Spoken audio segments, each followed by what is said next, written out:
Welcome again. It's good to see all of you.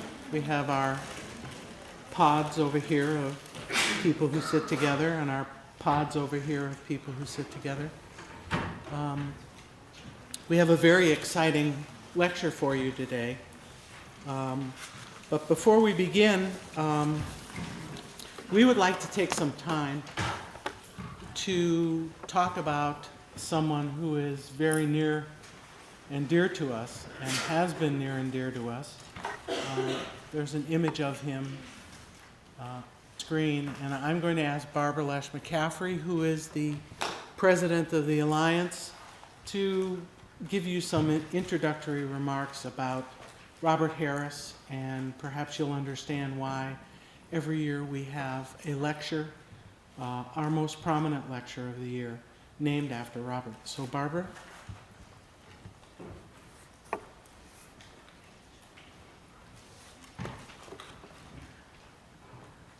You're prepared for the noise, right? One of these days, maybe by the 25th anniversary of the lecture series, the microphone won't make noise when we move it. As the president of the Alliance for the Study of the Holocaust, it's an honor to be introducing Robert Harris Memorial Lecture and providing a bit of background about him and the community group that supports this lecture series. I am honored to have had the chance to meet Robert, but not have had the chance to interview him about his life. So I've gathered a lot of these facts from the members who were the founders of the Alliance about Robert. He was a World War II veteran who'd retired and moved with his wife Claire to Sonoma County after a distinguished career in school teaching and administration, which included directing a school for troubled youth. He became active in the Jewish community and decided that a contribution could be made to ensure that students at all levels were educated about the Holocaust. A Warsaw Ghetto Uprising memorial had been done for years by a group in Petaluma that later evolved into an annual Yom HaShoah event, a commemoration of the Holocaust. The group included Simon Jaffe and Joe Rappaport, two very diametrically opposite people with diametrically opposite points of view. Both had migrated from Europe and were in the United States during the war. And then another man, Irv Newman, who'd been running the Warsaw Ghetto Uprising program. At the Yom HaShoah event held in 1983 in the Commons at a place called Sonoma State University, the keynote speaker was the president of the university at that time, a man by the name of Peter Diamandopoulos. After the event, he challenged Robert, who was that year's coordinator, to do more than just memorialize the Holocaust at an annual event. And that began the University Community Partnership. Part of the justification for founding this effort was teaching teachers. It soon became apparent that Sonoma State was an ideal place for a permanent program about the Holocaust, given three particular faculty. Professor John Steiner, a Holocaust survivor and professor of sociology, had begun to teach classes that dealt with issues related to the Holocaust. Paul Benko, a Holocaust survivor, was a faculty member in the biology department, and George Jackson, a faculty member in our psychology department, was a liberator. Right after the event in the spring of 1983, Robert asked a number of people, including Professor Benko, to assist him in responding to the president's challenge. Word has it he tapped people on the shoulders and they couldn't resist. One was Joel Newberg, who was a past president of the Alliance, who worked for the Holocaust Library and Research Center in San Francisco, which had been established in 1978 by survivors. The center sponsored lectures, but really didn't have a full coordinated program. He also invited Sylvia Suker, many of you have seen her at our lectures, a retired teacher who'd recently moved to the area from New York. She'd met Robert's wife, Claire, as a result of her work with Hadassah.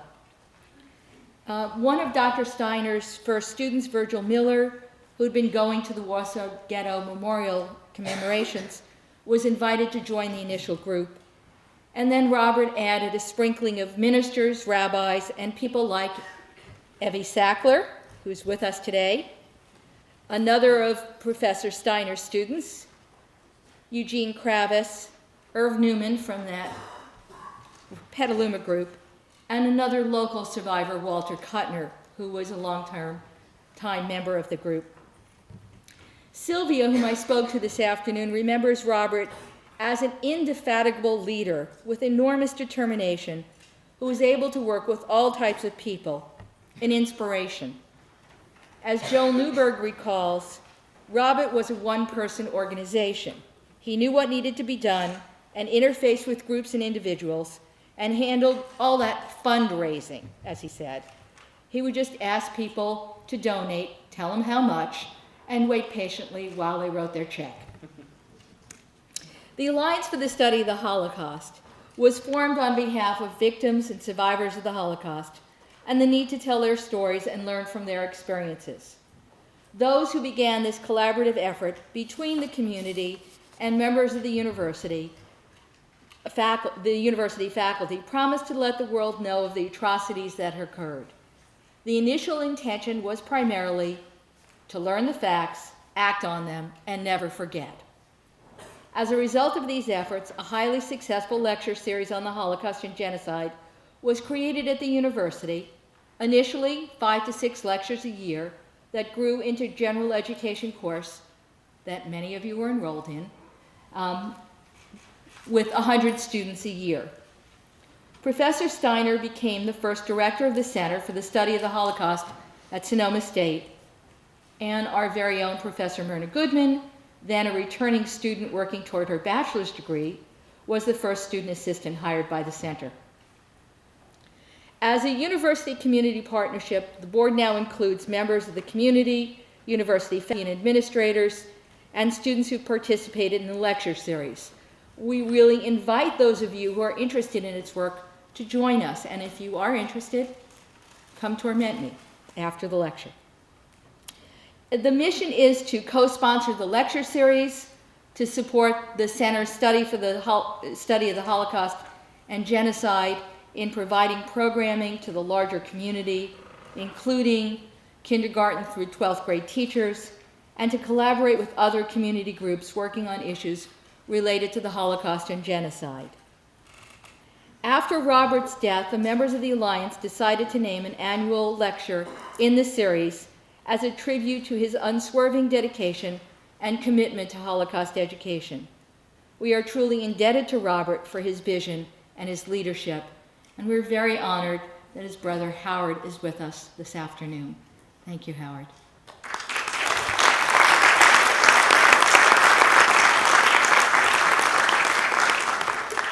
For those of you interested in the history of the series, now in its 24th year, there's a binder that'll be on the stage after the lectures with flyers from each of the annual lecture series.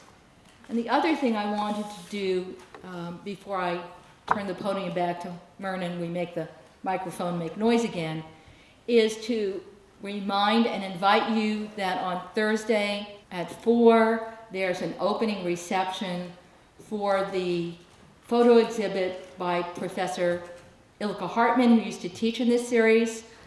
There are pictures of local Holocaust survivors. If you come on Thursday, there are wonderful refreshments. But if you aren't able to make it, the exhibit will be up in the Center for Gender, Culture, and Sexuality on the first floor of the Student Union. It will be up through the end of May, and I hope all of you get a chance to see it. Thank you.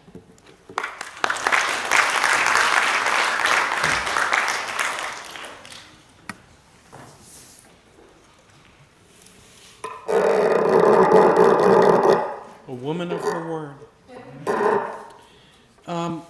It is my great pleasure to introduce you to someone who I've known for quite a while. Diane Wolfe is professor of sociology at the University of California at Davis. And although we never were in the classroom together, the graduate program at Davis is, and has been, or at least when I was there, a rather small and intimate one. So all of the graduate students pretty much knew all of the professors, and that was the case with Diane and I.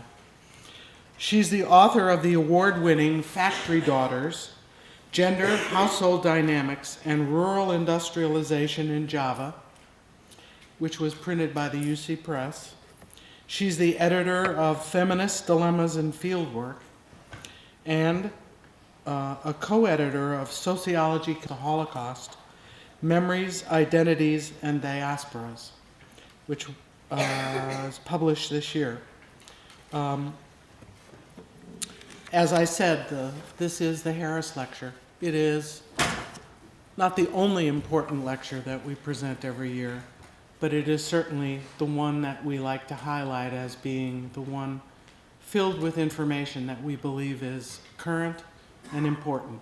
So I would like you all to take this opportunity to welcome Diane Wolf.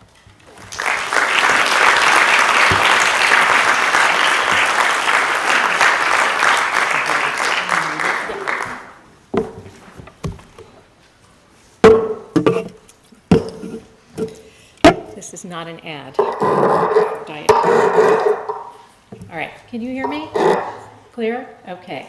Thank you very much for the invitation to speak here and for the kind introduction. I'm really pleased to see such a large audience of young people. And I want to encourage you to ask your questions after this is over. I'm supposed to speak until 5, is that right? 5. Okay, 10. all right. Okay. Okay, so I'm going to present the research I did in the last 7 years, which culminated in this book, which just came out in January, called Beyond Anne Frank, on hidden children in the Netherlands after World War II in particular. And the way I like to start off, especially when I'm talking to students, is to tell you how I found this topic, because perhaps you're taught in some of your courses on the philosophy of research that, you know, you have a theory and you deduce a hypothesis and then you create a research design and you go out and do your study. Well, none of my research has ever happened that way. I have fallen into opportunities and been struck by things that ended up being research projects and books. So let me tell you how I started upon this topic, especially because I was originally, in my training, a Southeast Asianist. My first book was on Indonesia, and Holland is a long way from Indonesia, but of course there is a colonialist connection. In 1992, when my husband and I were research fellows at the University of Wageningen in Holland, and I was working on my book concerning field work, a good friend of mine, also an Indonesianist, a Dutch woman, an anthropologist, told me what I realize now. She was telling me about a book that had just come out. I didn't realize that, but told me that it had just been discussed in the media and in the newspapers, that there was a very shameful part of Dutch history that was coming out at that moment. And I know now that was the book by journalist Elma Verhey. And her book focused on an organization that was formed after the war called the OPK, which is OPK, the Committee for War Foster Children. And this committee was formed by the state, by the government. When I say state, I mean government. I don't mean state versus federal. And the role of this committee, which was unprecedented because there wasn't anything like this in any other European country, was to make decisions over the fate of Jewish children who were orphaned by the war. So, for example, Jewish children in hiding who survived, whose parents didn't come back, what to do about their future.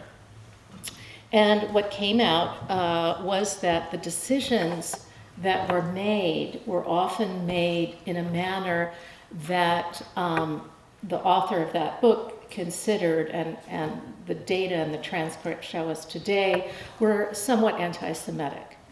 Now, I'm going to tell you more about this organization in a second, but let me just say that surprised me. I mean, how many of you have read the Anne Frank story? Okay, and if you haven't read it, you've heard of it. My image of Holland up until that moment in 1992 was that the majority of Dutch people had been involved in the resistance, they were active in the resistance, and that they had done a lot to hide their Jewish population. That was my image. Of course, now when I try to understand where that image came from and I ask people where they got that image, it's unclear where we got it from, because most of us were not taught about Holland, for example, in Sunday school, Jewish Sunday school, nothing about Holland. So thus began a research project that was planted in my mind. And in 1998, my family, we went to Holland for a year. And very slowly, I began to talk to Dutch academics, Jewish community leaders, and others to find out if the kind of research I wanted to do had already been done, but it was not translated from the Dutch into English, because there's very little English language material on Holland and World War II. The majority on World War II is about Poland, Germany, and France that we read about. So I found out that what I wanted to do had not been done, and I started this project, and this is what I'm going to end up presenting to you today. All right. Now, the other thing that surprised me about Holland was that in a table I have in my book that I reconstructed from other people's research, was that over 70% of the Jewish population in Holland was deported and killed during World War II. This percentage, scholars note, is the highest percentage in Western Europe, only after Germany. And scholars have noted that this is a percentage that's only found in Eastern, kind of percentage, these kinds of numbers, is only found in Eastern European countries, so it's very unusual. In absolute numbers and in proportion, many more Jews survived in France. Of course, there was a much larger Jewish population, but still more in absolute numbers in Holland, more Jews were deported and killed than in France. And so this was very surprising to me, because I was also brought up on the image that the French are very anti-Semitic, and so I was surprised when I asked one of my quantitatively oriented colleagues to take the numbers and calculate the odds for me, that Jews in France had 3-to-1 better odds of surviving the Shoah than they did in the Netherlands. That's rather striking. All right, so with that in mind, I want to talk to you about the research I did on hidden children. I initially wanted to do research on those who were hidden and were orphaned after the war and were discussed in the committee I just mentioned, the OPK. But as I spent time talking to people and meeting people, it became clear to me that that was too small a population. And as I spoke to people, it was also clear to me that they had been studied quite a lot. They were the focus of a lot of academic articles and books. Well, not books in total. So I expanded my sample and decided to interview those who had been hidden as Jewish children during World War II, whether or not their parents returned. And I put an advertisement in the Dutch Jewish newspaper.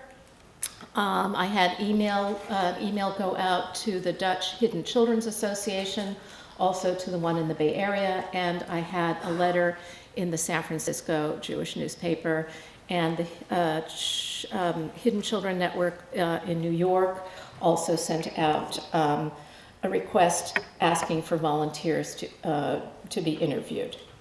Okay, now, who were hidden children and why am I studying them? Why are they different from other survivors? Hidden children are a very particular category of survivors, very particular, like the children from the Kindertransport. Their experiences differ considerably from those who were in concentration camps. Sometimes they lived in danger and in fear of being caught, but other times, many of them lived a fairly normal life. They went outside to play with friends. They went to church with the family they were with. Some of them went to school. However, many of them were given a different name, a new name that was less Jewish sounding, and a story was made up about them, where they came from, and who they were. And they slept in a bed for the most part, and they were fed the same way the family was fed, although during the hunger winter in Holland, everyone was hungry alike.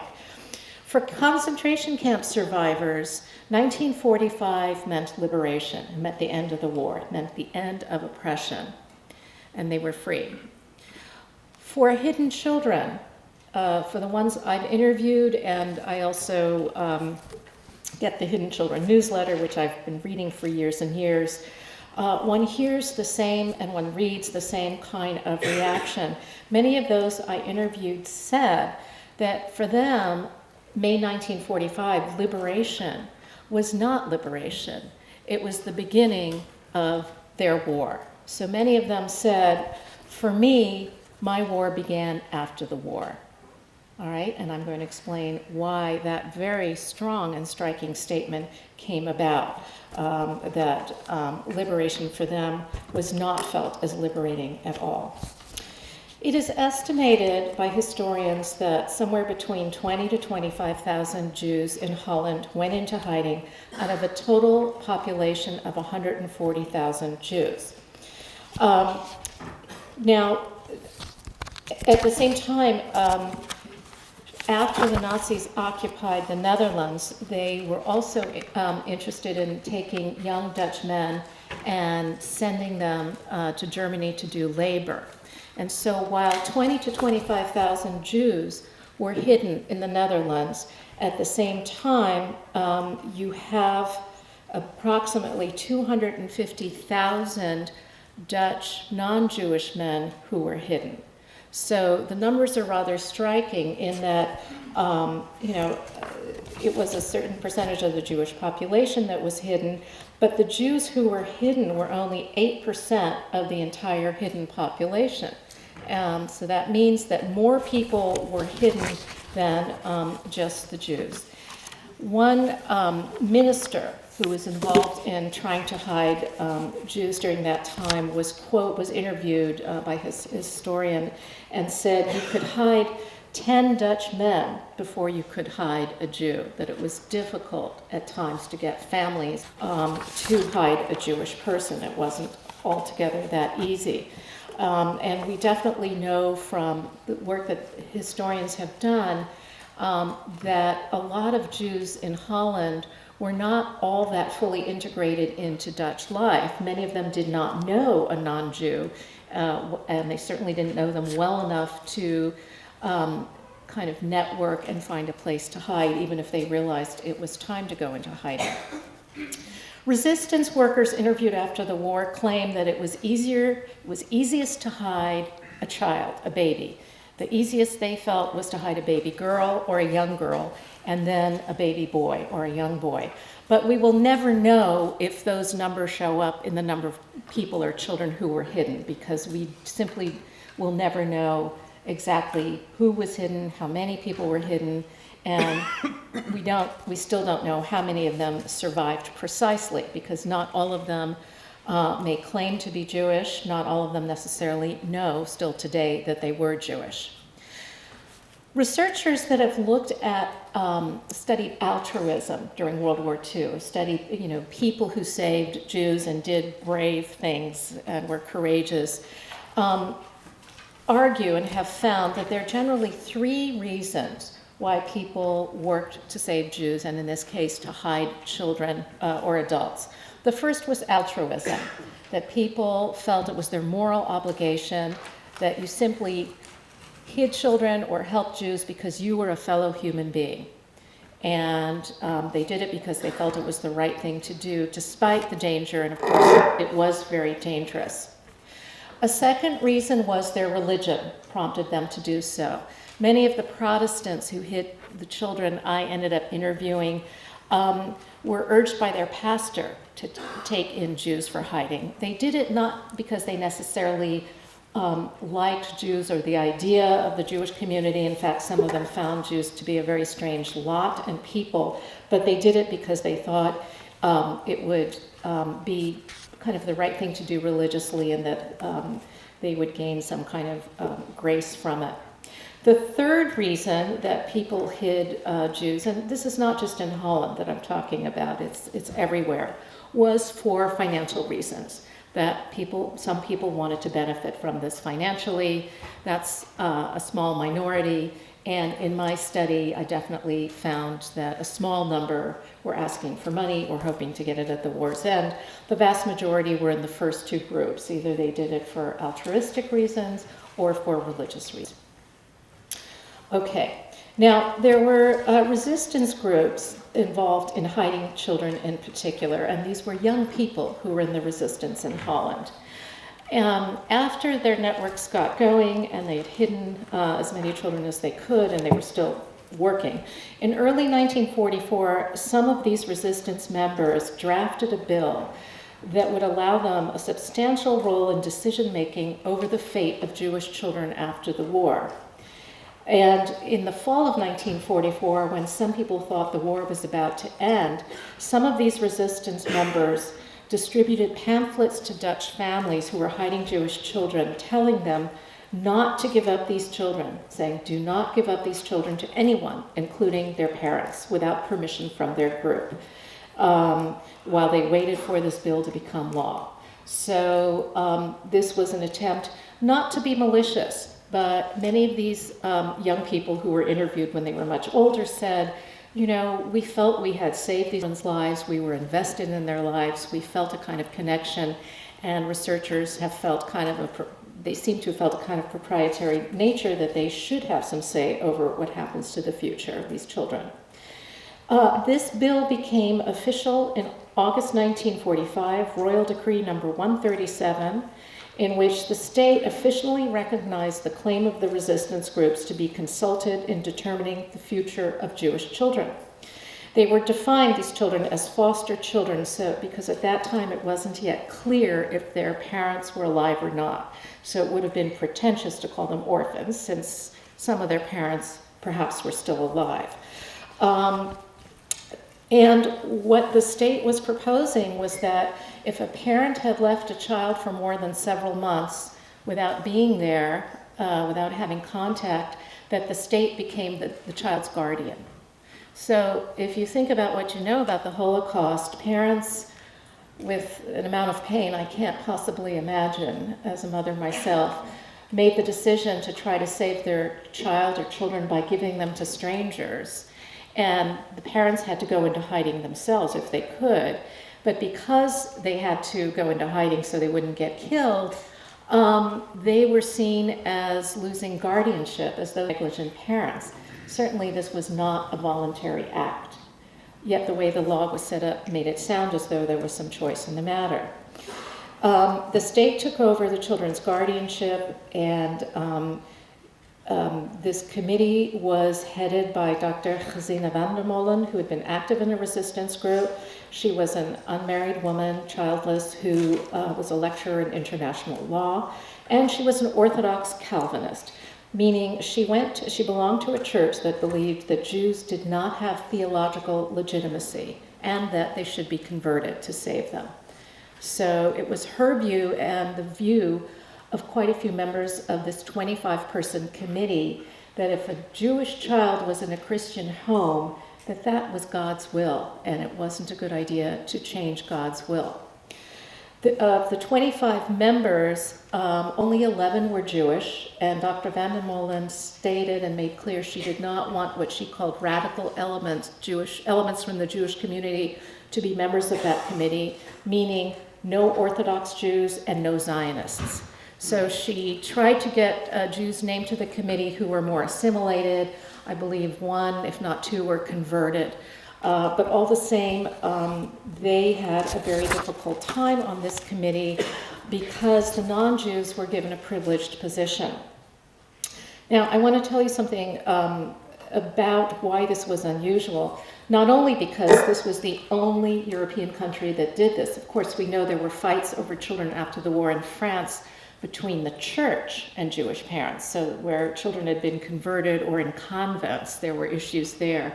But this is the only case where a government, a post-war government, set up this kind of committee.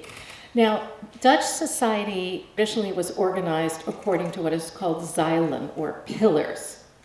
And so it's vertically organized, okay? So Protestants had their own zeil, their own kind of grouping. Catholics had another.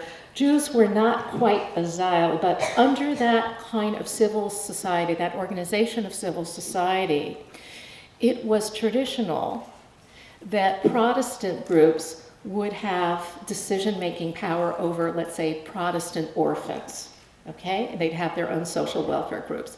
Catholics had say over Catholic orphans. Jews decided what to do with Jewish orphans. It was unprecedented in Dutch civil tradition that a member from a different group would have the power to make decisions over another group's children.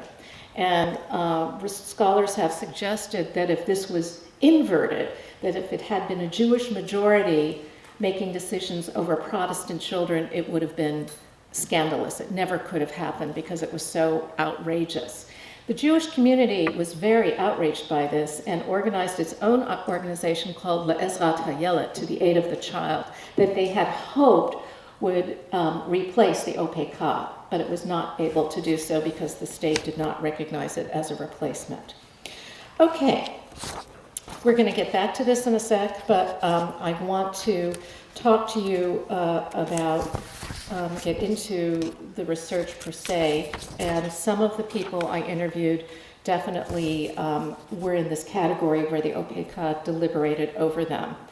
I also want to mention that a younger generation of Dutch historians who are now publishing in English have looked very seriously at the post-war period and have argued in a number of books that right after the war was a particularly anti-Semitic time in Holland.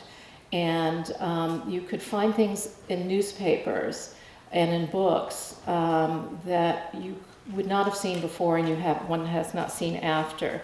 So for example, in a newspaper that was favored by the resistance, someone who had been in the resistance wrote in an editorial, "Let's be honest, we may have saved them, but we didn't like them." And another young historian who a journalist again, Elma Verhey, the same one I mentioned before, has come out with a new book that has created an uproar in Holland.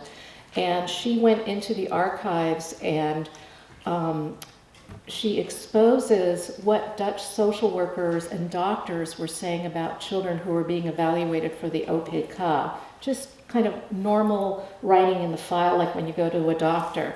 These are the kinds of things she found in evaluation of a 5-year-old. She's modest and hasn't got the character that most Jews have. A statement about a 5-year-old boy, a typical Jewish tendency to earn money. So for them, typisch Joods, typically Jewish, meant sneaky and untrustworthy. A comment about a Jewish father was, typically Jewish, he's clearly primitive. So just to give you a sense that after the war, just for a short period, it is asserted by historians there was this time of a kind of more open anti-Semitism that then went underground again. So for my sample, I was able to interview over 70 people. most of whom still live in Holland, some live in the United States, and a smaller number in Israel.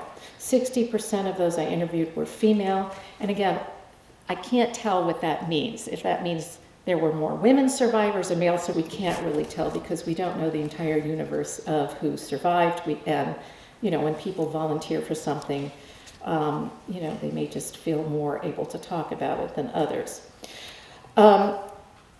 From this group of 70 people, they hid altogether in over 200 hiding places. On average, children were hidden in about 3 hiding places, and that ranged from 1 to up to 15 or 20. The average age at hiding was about 7 years old, but the median age was 4. So the majority of those I interviewed, 2/3 of the girls and 1/2 of the boys, were hidden at age 4 or less. And the reason why I'm categorizing them from age 5 or less is because what I have found, and what psychologists have found as well, is that before the age of 5, children tend not to have much of a memory, a prolonged memory. And so what happened was, as we will see, those put into hiding at a young age did not remember their past when the war was over. Okay, I have the different categories up here that I used to separate the post-war family structures. And I will now speak from my data, and I want to make it clear that I'm not speaking beyond my data, although hidden children from other countries have told me that my findings resonate with their work. And certainly my findings are corroborated by a study done by child psychologist Dr. Bloema Evers-Emden, who was hidden herself. She lives in Holland. She's now retired, and she interviewed over 300 former hidden children. So let me tell you what I found. For the first group, where both parents returned, most of those children had gone into hiding under the age of 5. And what happened after their parents came back, for that group, well, for all of the groups, but for those who had a parent come back, was that they no longer knew who their parents were. And so let me read you just a few of the narratives. This was about a woman was explaining how her parents had put an ad in the paper looking for their daughter, and no one, her foster parents, her hiding parents, had not responded because they wanted to keep her. So they were walking around this village. They saw a little dress on the laundry line, so they went to that house, and I was in the garden. My foster parents were very hospitable, so they put my parents in the beautiful room. My foster mother went to get me, and she said, come, your parents are here. And I didn't recognize them. That was terrible, terrible. They stayed the whole day, and I didn't eat the whole day. It's a sad story. I held on to my foster mother the whole day, and I said to her, I won't go with them, pointing to her foster brother. He can go with them. I won't. I was afraid to go with them. They went back to their room, and I was glad they were gone. After a short time, it was Easter, and they came and I went home with them. Here's another one who was 3 when she went into hiding. I heard that they were my parents. They came to visit, and I had to go with them. I hid behind the skirt of my foster mother. I screamed. My parents were also in shock because they left me as a 3-year-old. When they saw me, I had hair that was not their style, so curly and wild. It was very traumatic. And then afterward, they said they'll take me later, and they'll sleep at my foster parents' house for a while, until one day they told me, we've soiled the bed and can't sleep here anymore. So I went with them. But I always said to my parents, I will go back to Tante Fiet, meaning she will go back to her foster mother. Finally, I'll read just one more. Laura, who was 5 when she went into hiding for 2 years, and these strangers, her parents, show up. She said, I said, I don't want to go. I had no interest in leaving them, meaning her foster parents. I had made friends. I had a family. I had a school. I had everything I wanted. What did I want those people for? They left me. I didn't want to go back with them. And when I think if I try to reverse the situation, I mean just the horror of it. Can you imagine? It's probably all they lived for. They came back and found out that I didn't want to go with them. And so she describes how, there was no affection because you know how little children are when they don't know, so they don't run and hug and kiss them. And she said that was really sort of a leitmotif the rest of her family life with her parents.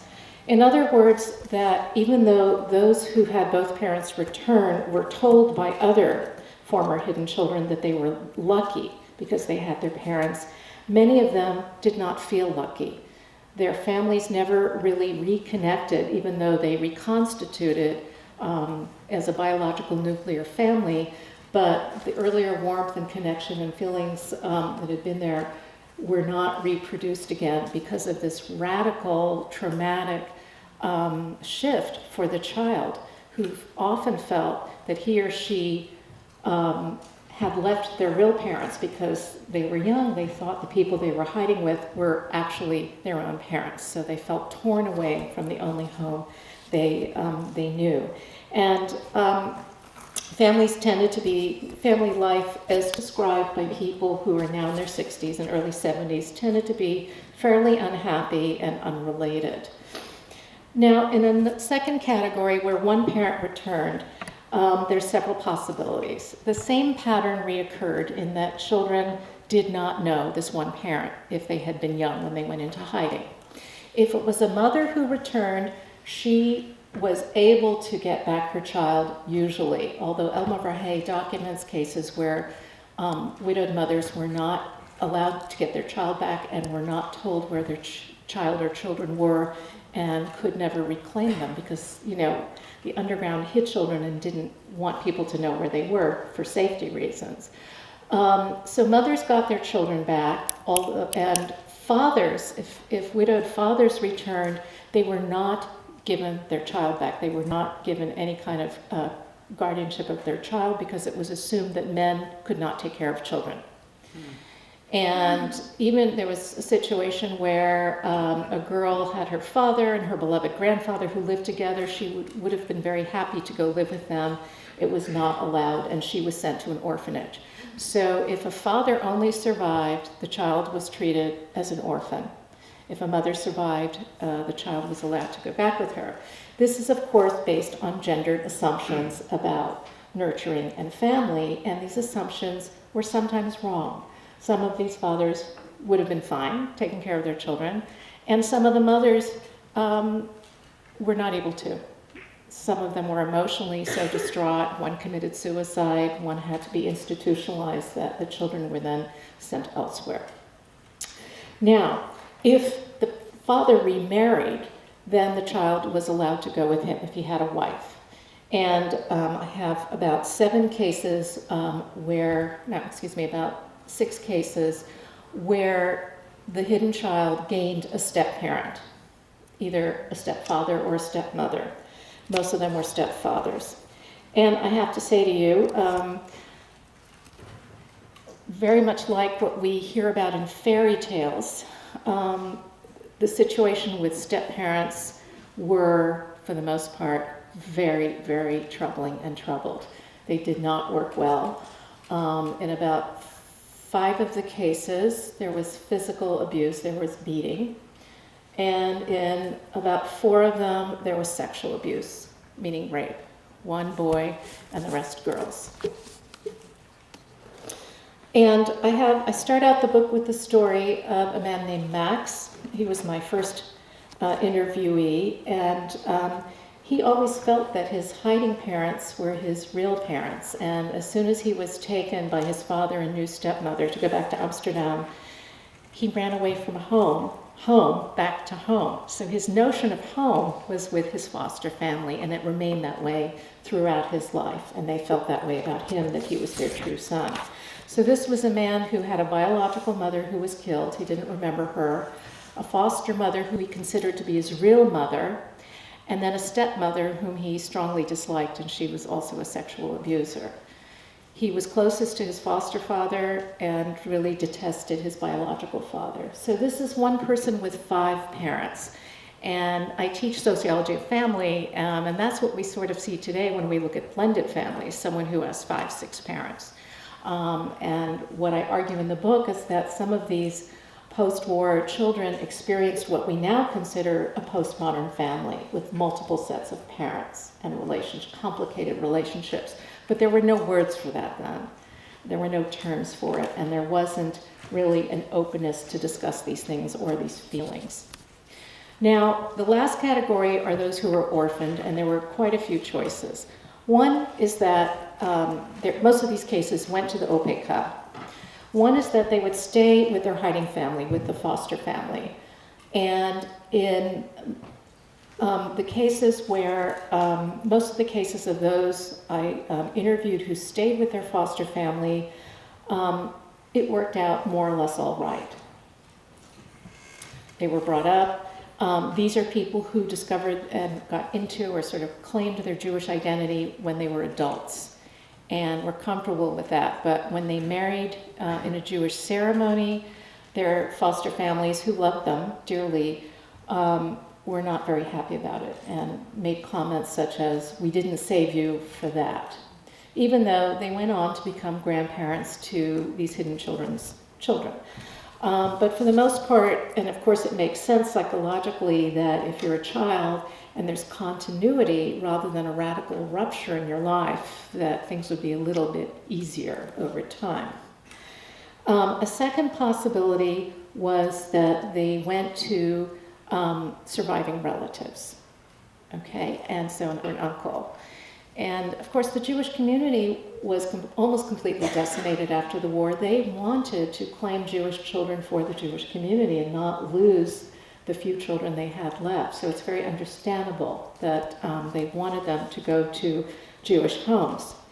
What I found for those who went to other family members, there were about 9 of them, was that on the whole, for these 9 people, I have to say, they would have probably been better off staying where they were, because a few of them ended up in situations where the relatives they were with, also survivors, like the parents I mentioned, also terribly distraught because they too had lost their families, their jobs, their homes. They were struggling. They were victims. They were not equipped necessarily to deal with a niece or a nephew. Some of them had their own biological children as well. And so in some cases, these children, 1 or 2 cases, they left or were removed and put elsewhere. But the majority stayed with relatives, but they explained to me that they always felt like a stepchild. They never felt full unconditional love. A third option was to go to a completely different family. Not relatives, but another family that wanted to adopt them. One woman ended up with her parents' friends, and this was the only case I had where parents had asked friends to take care of children if they survived. This worked out wonderfully, and you know the saying that you can't choose your family, but you can choose your friends. It makes me wonder if those choices would have been more of those choices would have been beneficial. This was a Jewish couple. They were not related. There were a few instances where people wanted to adopt some of these Jewish children. Not all of them wanted to be adopted into a new or strange family and preferred to stay in the orphanage.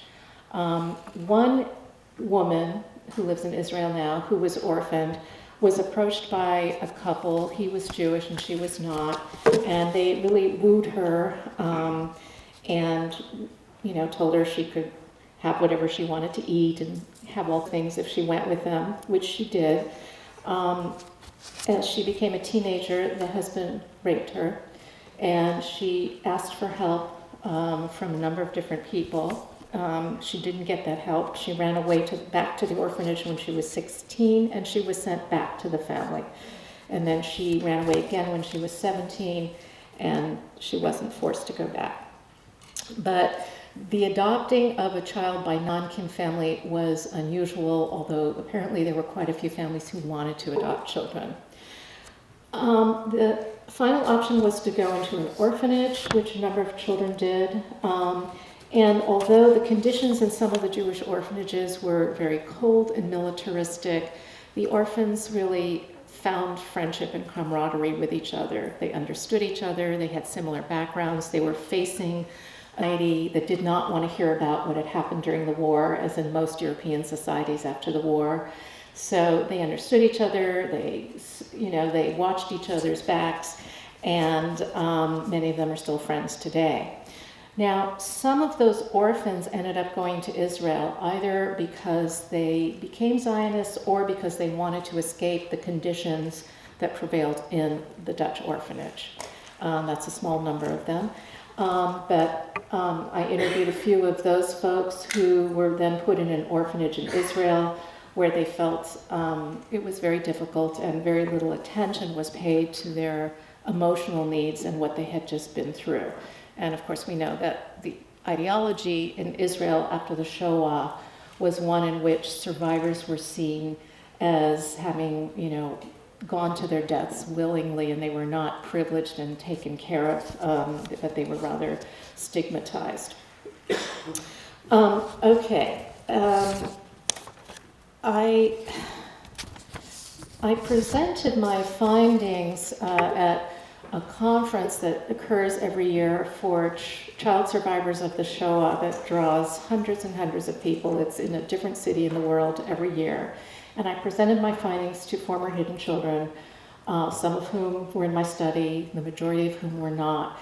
And a very interesting discussion occurred afterwards between two Dutch people, one who had been kept in his foster family after the war, and another one who loved her foster family. She felt it was the best time in her life, and her childhood was during the war because she was so beloved by her family.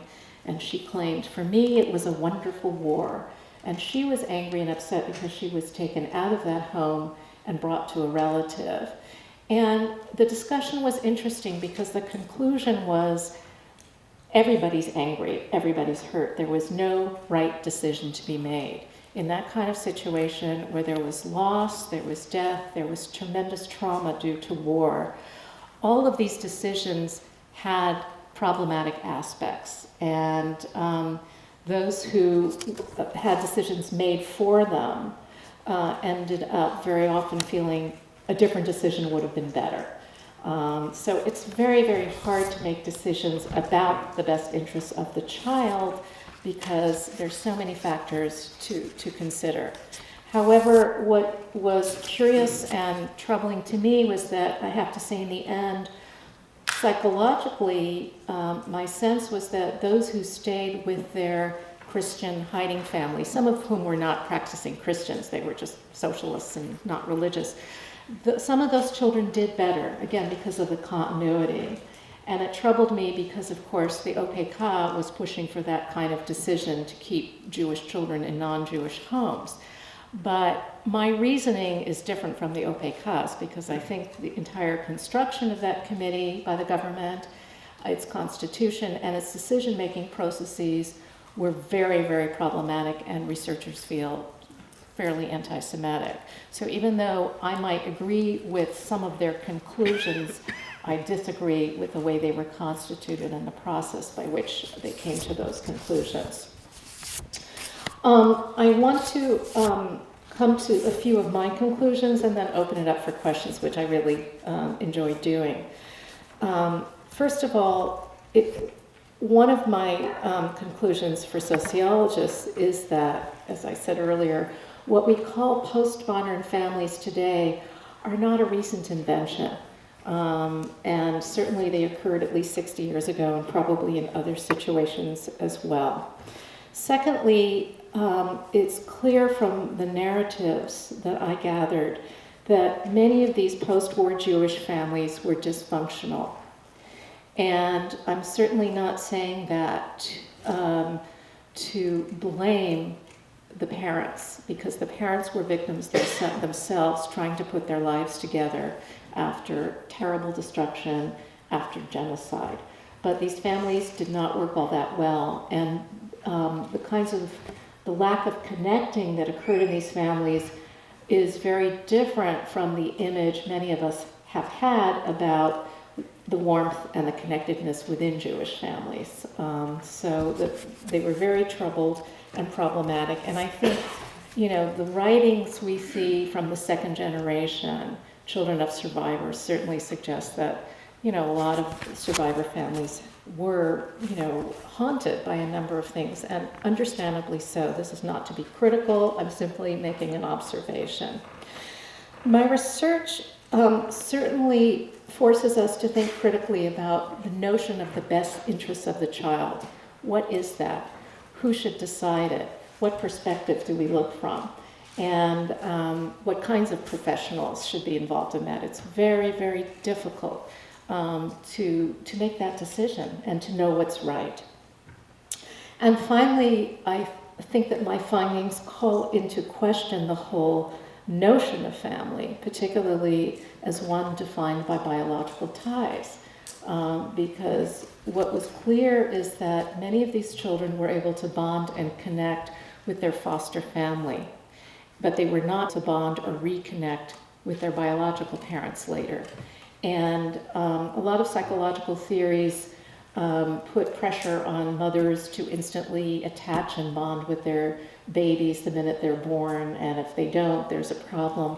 This research suggests that it doesn't have to be a mother, it needs to be an adult who, has a connection with the child, but that blood trumping all is something we need to think about. So for example, the cases we hear about when a mother that's given up her child for adoption changes her mind a few years later, right? When the child is 2 or 3 years old and goes to the courts and there's a fight over the child.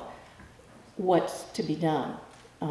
So it really is an argument for saying that family does not necessarily have to be made from biological ties in order to be a connected family.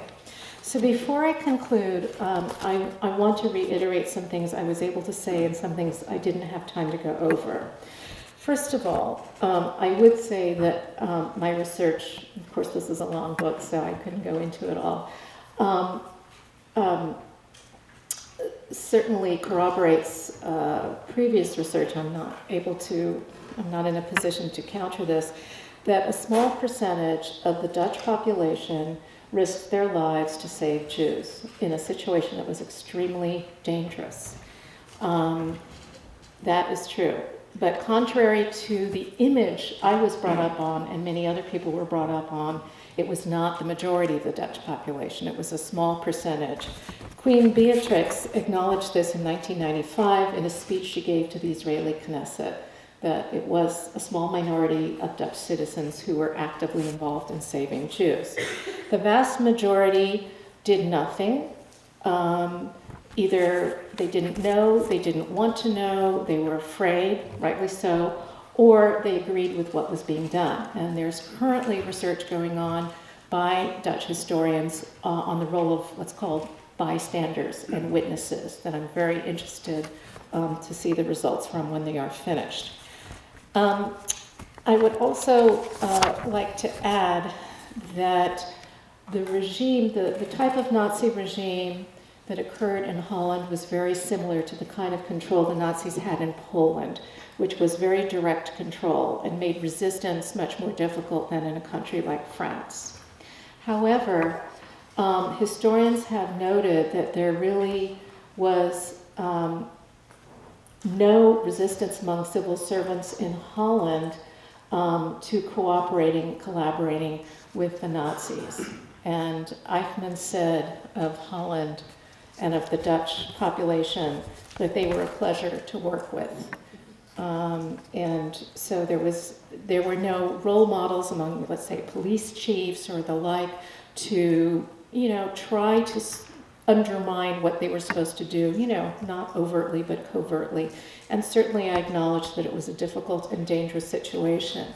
But having said that, if we agree that it was too difficult and frightening to do anything to resist the regime, that still does not explain the creation of laws in post-war Holland that really made it extremely difficult for Jews to reclaim their property. In fact, the Dutch state withheld property and has only recently paid Dutch Jews a certain amount of money.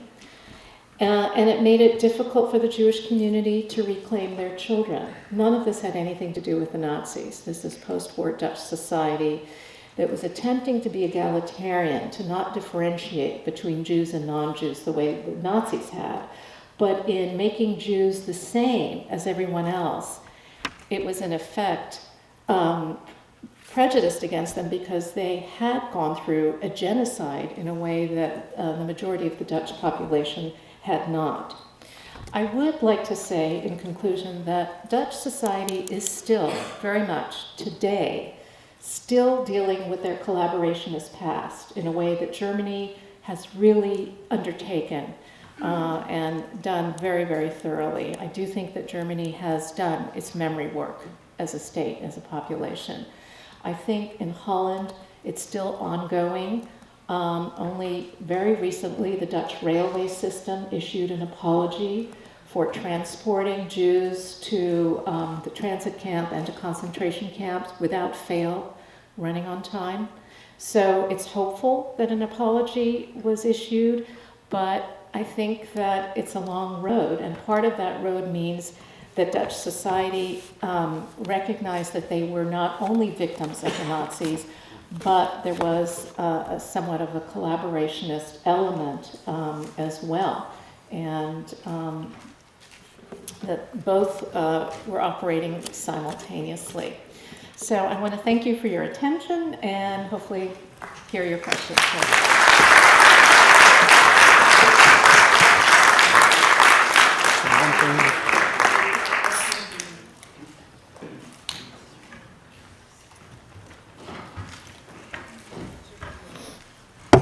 Questions?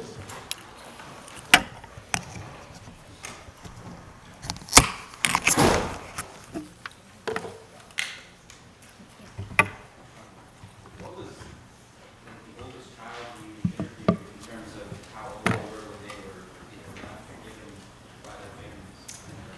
Good Could question. you repeat the question? Yes, okay. No, that's all right. What was the age of the oldest child I interviewed? I was using a legal definition, so I only wanted to interview people who were legally defined as children, which is 18 or under. So the oldest one who went into hiding, I'd have to look again at my table. I think someone went into hiding at age 15 or so, a boy. And were they, was that boy later reunited, or with the parents of Some of the older boys were reunited, and of course, after the age of 5, those who went into hiding at 7 or 9, they knew they were Jewish, they knew who their parents were. However, it did not necessarily always lead to strong reconnecting, especially if parents had more children after the war. Very often these children noticed that there was a different connection between their younger siblings and their parents. Thank you for your question. Yeah. So was Holland, politically, were they in support of Hitler's regime? No. The Dutch were against, the Nazi invasion, but they were occupied, as was most of the rest of Europe. A small percentage was pro-Nazi. There was a small organization of Dutch Nazis. There were men who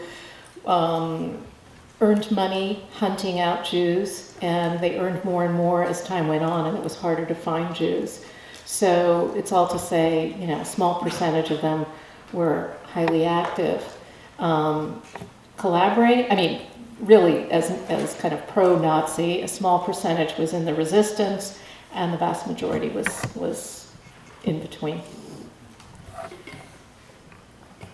Can you explain the effect of the hunger winter on the civilian population, both during and after that winter? The hunger winter was a time of close to what sounds like famine. The hidden children I interviewed did not seem to have been treated differently than other family members, meaning they ate whatever they could find. They were given whatever the family ate, which was whatever they could find. I'm not sure if I'm answering your question, though. That was 1944-45 winter? Yes, right. So people were, eating tulip bulbs and all kinds of things. It was very, very It was close to famine, near famine conditions.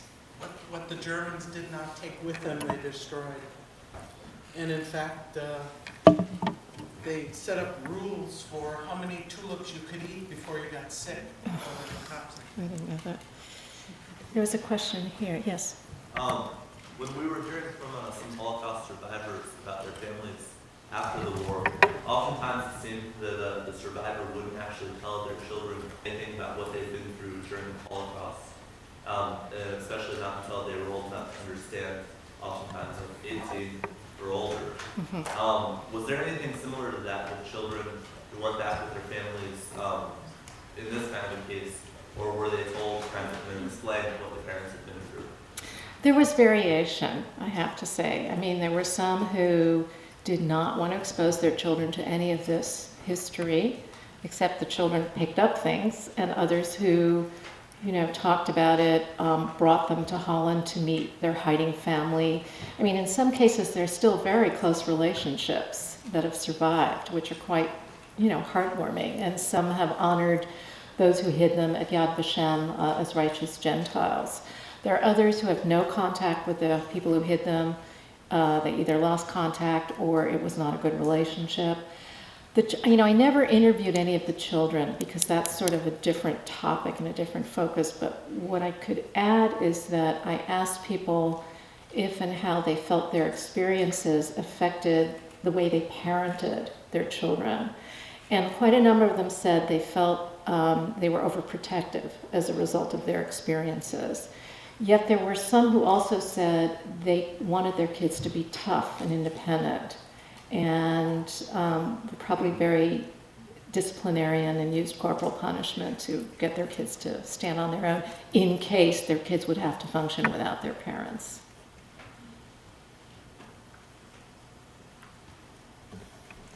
I'm wondering whether in the majority of the cases, the parents ask the children about their experience. Because having looked some at this, at hidden children, what I found in reading memoirs is, after the separation, the parents rarely ask the children and assume the children had kind of idyllic time compared to their experience. And so there's a huge rift there.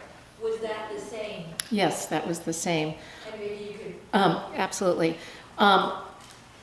There were, I can count them on one hand. There were so few people whose parents asked them what their experience had been, and one man who wrote a book about it and forced his mother in her old age to read it. Parents tended to not want to know what their children had been through. They either didn't ask and the child was given the message, don't talk about it, I don't want to hear about it, which was the same message they were getting at school from their peers, from their teachers, from the entire society. But those who tried to talk about it were often told by their parents, what do you know from suffering? We were the ones who suffered. So the parents kind of claimed a higher level of victimization. And so it was not talked about.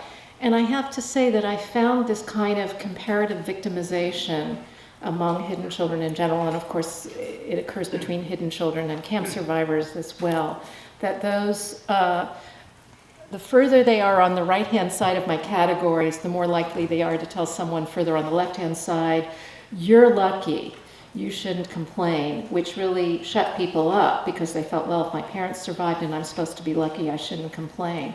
And that was a way to say, you're lucky, but I really had it bad. And so there's really a way that people are silencing each other still. And camp survivors have been known to say to hidden children, how dare you call yourself a survivor when you had a bed to sleep in and food to eat. But these hidden children really have come together as a collective group and have claimed their own collective identity in the last 20 years and, you know, are not afraid to call themselves hidden children anymore or survivors. Yes? Was there no background check whatsoever, done on these people that were getting custody? On the people who were Getting custody. getting custody? Oh, yes. I mean, after the war, yes. There, social workers from the state would investigate and would look into things and ask the child, are you happy or whatever. You know, and in some cases they did a good job. In other cases it sounds as though the child was not interviewed alone, which made it difficult for him or her to speak up. You know, sometimes there were interventions. But of course, you know, people recognize that when you're trying to put people in hiding when it's a dangerous situation, it's not always a good match, it's not always the right home. You take what you can get, and then after the war, you know, there was more done to look at it. I had a question about whether there were any children who were hidden, even though it might be very dangerous, who had people who were hiding them, who told them, who continued to let them know about their parents and what their true condition was. Well, as we just said, the children who were older knew who they were, what was going on. And a few of them were able to pass messages verbally, or the resistance was trying to pass a message to parents to tell them that the kids were okay or whatever. Among the younger children, there's really only one or two cases.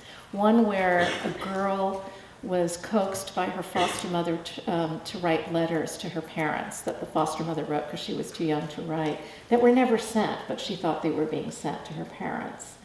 And one other case as well. However, this was very dangerous because, you know, young kids say things and can get into a lot of trouble. And so there's one example of a young girl, you know, kind of competing with the next door neighbor girl. You know, my mother has this jewelry, my mother has that jewelry. And then she said, well, my mother has a big yellow star on her coat, to brag about her mother. And that girl was taken out that night in a potato sack and taken away to another hiding place. So that knowledge can be rather very dangerous for everybody at that young age. Yes? Did you come across any hidden children that had been found by like the Nazi Party and like were taken out of the homes and put into camps? Yes, I did. The question was, did I interview anyone who had been found by the Nazis? I interviewed one person who had been, that's the child psychologist I mentioned, Dr. Bluma Evers Emden, who was betrayed, and she's quite sure she was betrayed because the Nazis came one day and were looking and couldn't find where she was hiding, and the next day they came exactly to where she was. And she was sent to a camp, and she was friends with Anna Frank's older sister, Margot, and they were in the same camp together. That was it. My guess is the majority of those who were betrayed or found didn't survive, but I can't say. I just can't say. I don't know. We know that there are very few children who survived the Shoah.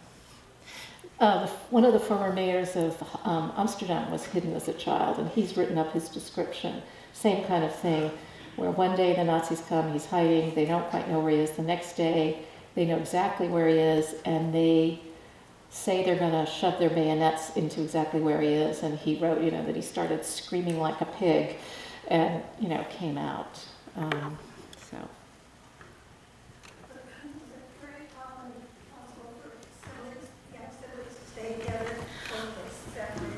Was it possible for siblings to stay together? I can't really answer your question because I don't know the extent of it. From those I interviewed, there was only one set of siblings who stayed together. Everyone else I interviewed who had siblings were separated. So I can't, it sounds to me like a pattern, but I can't project beyond what I have. And this was a case where one sister was very fair and was allowed to go outside and go to school, and the other one was darker and more Jewish looking, and she had to stay in the entire time. So they had very different experiences. That's another issue after the war too, is that children who were orphaned were not always reunited in their living conditions after the war. So if one stayed with the hiding family, the other one might be sent to an orphanage. And that was very problematic, very, very sad. Yes? Were there cases of like when you were talking in the beginning about the diary of Frank, severe cases of hiding like that? It sounds like they were mostly integrated in their lives and not necessarily Clandestine, yeah. kept out of public view. Right, right. And that's something I failed to mention, that some people were hidden in a clandestine manner, like Anna Frank, where you can't walk in front of a window. Others were integrated. It was a mixture. And some children experienced both types in different hiding places. My sense is, I have to go back to the data, the majority had some kind of experience of integration. Because it's very hard to keep a small child that quiet for a long time. So the small children tended to be integrated. The story was they were an orphan from Rotterdam, or because Rotterdam had been bombed out. Some older children were kept in a clandestine way. It was very tough for them.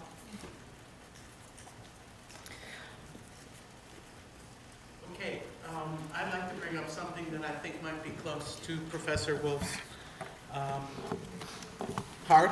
She mentioned several times in her book that the purpose, one of the purposes for studying and understanding about the Holocaust and the experiences of people during the Holocaust is so that we can look at our current world and understand what's happening. And last week we had someone here who has become our friend, who is a Rwandan survivor, who has started an orphanage. And the students at Sonoma State University have built a relationship with her. And she gifted us with this bowl. And last week we caught some people unaware without money. And we wanted to send, before we thank you very much for being here, we wanted to send the bowl around again and to ask you if you would just put whatever you can into the bowl, and we'll send it off to Mathilde. And then I wanted to mention that Professor Wolf has some books. If you're interested in buying one of the books and having it inscribed, as I will have mine inscribed, we can do that here. And lastly, to ask you to thank Professor Wolf for a wonderful work. Thank you.